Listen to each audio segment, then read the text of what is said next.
আমাদের পাড়া আমার সমাধান ক্যাম্প চলছে, এখানে আপনার কীরকম লাগছে? আমার খুবই ভালো লাগছে।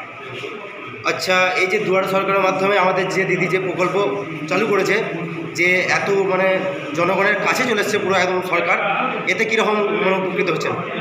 এতে সাধারণ মানুষ তো প্রচণ্ডই উপকৃত হচ্ছে, কারণ আগে কি হতো, সাধারণ মানুষ নিজের মন্তব্য সাধারণ তুলে ধরতে পারতো না। এখন পাড়ায় সমাধান হওয়াতে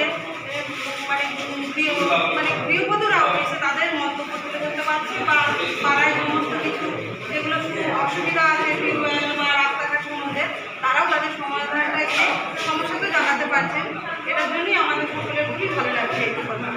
আচ্ছা, আজকে এই যে আউসপুনারা গ্রামে যে ক্যাম্প হচ্ছে, এই ক্যাম্পে জনগণের উচ্ছ্বাস কীরকম ছিল? প্রচণ্ড উচ্ছ্বাস ছিল, শুরু থেকেই এখনো পর্যন্ত উচ্ছ্বাস রয়েছে, আপনারা দেখতে পাচ্ছেন জনগণের প্রচুর উচ্ছ্বাস ছিল। আচ্ছা, আপনার নাম? আমার নাম সোমা গোস্বামী।